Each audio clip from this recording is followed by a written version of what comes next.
दोस्तों साल 1948 में दुनिया के नक्शे पर एक नए मुल्क की सरहदें खींची गई जिसे आज हम इजराइल के नाम से जानते हैं। लेकिन यहूदियों के इस मुल्क के अस्तित्व को मिस्र, इराक, लेबनान, सऊदी अरब और जॉर्डन जैसे देश नकारते रहे। क्षेत्रफल के दृष्टिकोण से बिहार से 4 गुना छोटे देश इजराइल को अरब वर्ल्ड अपने गले की फांस मानता है। यही वजह है कि इजराइल के अस्तित्व में आने से पहले ही अरब देशों ने उस पर बहिष्कारों की बौछार करनी शुरू कर दी। लेकिन दशकों के शोषण और उपेक्षा सहने के बाद भी इजराइल आज सीना ताने खड़ा है। यहूदियों का इतिहास वैसे भी जुल्म और खून से सना हुआ है। ऐसे में दुनिया के एकमात्र यहूदी देश इजराइल का सफर आसान नहीं था। दोस्तों आज इजराइल जिस मजबूती और ताकत के साथ दुनिया में अपनी अलग पहचान बना चुका है, उसके लिए उसे एक लंबे शोषण के दौर से गुजरना पड़ा है। इजराइल के गठन से पहले फिलिस्तीन में अलग राष्ट्र का समर्थन करने वाले यहूदियों को ईसु कहा जाता था। दोस्तों 1948 से पहले इजराइल नाम का कोई भी देश नहीं था। 1948 से पहले यहूदी दुनिया भर के अलग अलग देशों में रहा करते थे। लेकिन जब हिटलर ने यहूदियों का नरसंहार शुरू किया, उसके बाद 1948 में यहूदियों के लिए एक नया देश बनाया गया जिसे इजराइल के नाम से जानते हैं। दोस्तों 1948 में फिलिस्तीन को 2 भागों में बांटा गया। एक का नाम रखा गया इजराइल और दूसरा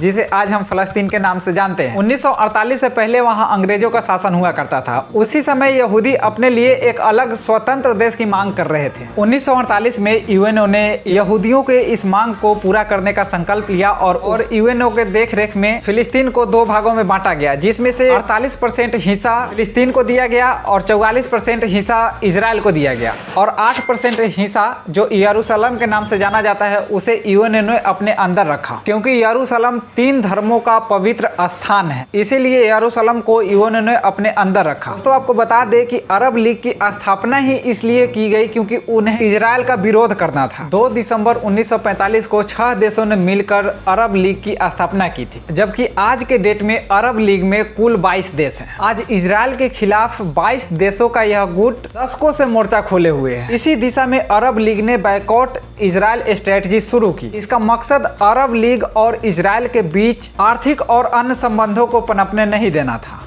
इजराइल के साथ सभी तरह के व्यापारिक संबंधों पर रोक लगाई गई। अरब लीग में कुल 22 देश हैं। अरब लीग ने इजराइल के बायकॉट के लिए एक घोषणा पत्र जारी किया, जिसमें सभी अरब मुल्कों से आग्रह किया गया कि वे फिलिस्तीन में यहूदियों द्वारा बनाए गए किसी भी सामान का उपयोग न करें। 1946 में अरब ने मिस्र की राजधानी काहिरा में एक अस्थायी बहिष्कार समिति का गठन किया। यहूदियों के बहिष्कार का यह प्रस्ताव 1948 में इजराइल की स्थापना के बाद भी जारी रहा। इसका मकसद फिलिस्तीन में यहूदी इंडस्ट्री को कमजोर करना और क्षेत्र में यहूदियों के इमिग्रेशन को रोकना था। जब संयुक्त राष्ट्र ने 2 नेशन की थ्योरी दी, के बाद से यह बायकॉट स्ट्रेटजी और ज्यादा तेज हुई। लेकिन बायकॉट स्ट्रेटजी उतनी कारगर साबित नहीं हुई जितना कि अनुमान लगाया जा रहा था। अरब देशों को जब यह लगा कि इजराइल के बहिष्कार की यह नीति उतनी कारगर साबित नहीं हो रही है जितना कि हमें उम्मीद था, तो इसके बाद अरब लीग ने बायकॉट की अलग स्ट्रेटजी अपनाई। इसके तहत गैर इजरायली कंपनियों को इजराइल के साथ कारोबार करने से रोका गया। जो कंपनियां इसका पालन नहीं कर रही थी, उन कंपनियों को अरब लीग बहुत ही फुर्ती से ब्लैकलिस्ट करना शुरू कर दिया था। अरब लीग के बायकॉट का इजराइल की अर्थव्यवस्था और उसके विकास पर प्रभाव जरूर पड़ा, लेकिन साथ ही अरब देशों की आर्थिक कल्याणकारी नीतियां भी प्रभावित हुई। अरब मुल्कों ने आगे चलकर इजराइल के खिलाफ परमानेंट बहिष्कार करने वाली कमेटी का गठन किया, जिसका नतीजा यह निकला कि इजराइल और अरब मुल्कों के बीच युद्ध शुरू हो गए। अरब मुल्कों ने लगातार इजराइल के बहिष्कार की नीति को अपनाए रखा। अरब लीग ने इजराइल के साथ डाक, टेलीफोन और रेडियो कम्युनिकेशन बंद कर दिया और समुद्र, जमीन और वायु तीनों माध्यमों से इजराइल को ब्लॉक करके रखा। इजराइल के बहिष्कार के लिए बनाई गई बायकॉट कमेटी ने मिस्र से निकलकर सीरिया के दमिश्क में डेरा डाल दिया। इजराइल के ब्लॉकेज के लिए बाकायदा बायकॉट ऑफिसेस बनाए गए। बायकॉट ऑफिस का मेन हेडक्वार्टर दमिश्क में था, जो सीरिया में था, जबकि इसके अलग अलग ब्रांच अरब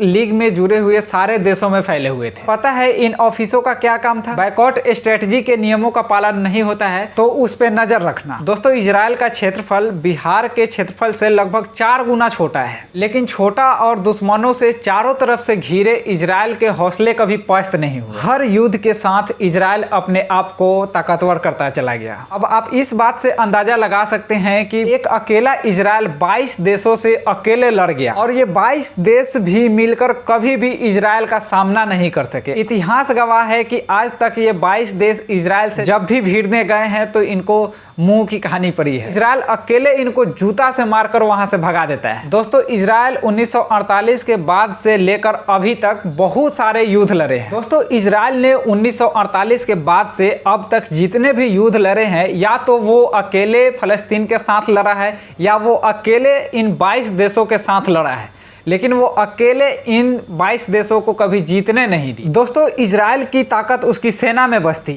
इसकी मिलिट्री स्ट्रेंथ की ताकत के कई सारे फैक्टर हैं, जिसमें सैन्य नीतियां, अत्याधुनिक हथियार और अमेरिका से लगातार मिलती मदद शामिल है। इजराइल हथियारों और जवानों की ट्रेनिंग पर काफी सारे पैसे खर्च करता है। यही वजह है कि वह अकेला होकर भी अरब के 22 देशों पर भारी पड़ता है। इजराइल की सेना को दुनिया की सबसे ताकतवर सेना में गिना जाता है। इजराइल अपनी सैन्य मजबूती के लिए दुनिया भर में जाना जाता है। इजराइल को उसके अत्याधुनिक हथियार उसको और मजबूती प्रदान करते हैं। दुनिया भर में इजराइल सबसे ज्यादा अत्याधुनिक हथियार बेचता है। लेकिन इजराइल का एक ऐसा हथियार है जो दुश्मनों का पसीना छुड़ा देता है, जिसका नाम है आयरन डोम। दोस्तों, इजराइल का एयर डिफेंस सिस्टम आयरन डोम दुश्मनों के हर रॉकेट को हवा में ही निष्क्रिय कर देता है। दोस्तों, आयरन डोम इजराइल का एक ऐसा हथियार है जिसके सहारे वह पूरे देश की सुरक्षा को सुनिश्चित करता है। दोस्तों, आयरन डोम एक ऐसा एयर डिफेंस सिस्टम है जिसके 100 किलोमीटर के रेडियस में अगर कोई भी मिसाइल छोड़ा जाता है या किसी भी तरह के रॉकेट को दागा जाता है तो वह उसको हवा में ही मार के गिरा देता है। इजराइल ने आयरन डोम को खुद बनाया है अपने देश में और यह उसकी स्वदेशी तकनीक है। आज तक इसका कोई भी तोड़ नहीं निकाल पाया है। मतलब आज तक कोई भी ऐसा रॉकेट लॉन्चर या कोई मिसाइल नहीं बना है जो इसको भेद सके। मतलब कि अगर आयरन डोम को किसी भी जगह पे लगाया गया है तो उसके 100 किलोमीटर के रेडियस में किसी भी तरह का अगर कोई मिसाइल छोड़ा जाता है तो उसको वह हवा में ही मार गिराने की ताकत रखता है। और इसी आयरन डोम के बलबूते